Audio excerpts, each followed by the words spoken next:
যদি ৩০০ এর ১৫% এর সমান x এর মান 5% হয় তাহলে x এর মান নির্ণয় করো।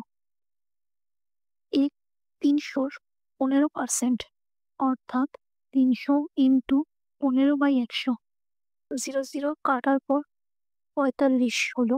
তাহলে ৩০০র 15% হলো ৪৫। তারপরে x এর 5% x ইন্টু 5/100।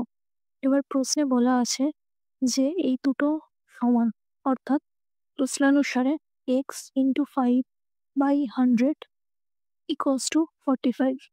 এখানে ৫ নং ৪৫, ৫ দিয়ে কাটলো দুটোকে, তাহলে 9 ইন্টু 100 অর্থাৎ x এর মান ৯০০। ঠিক তেমনভাবেই আরও 5টি অঙ্ক দেওয়া হলো, সমাধান করে কমেন্ট বক্সে লেখো।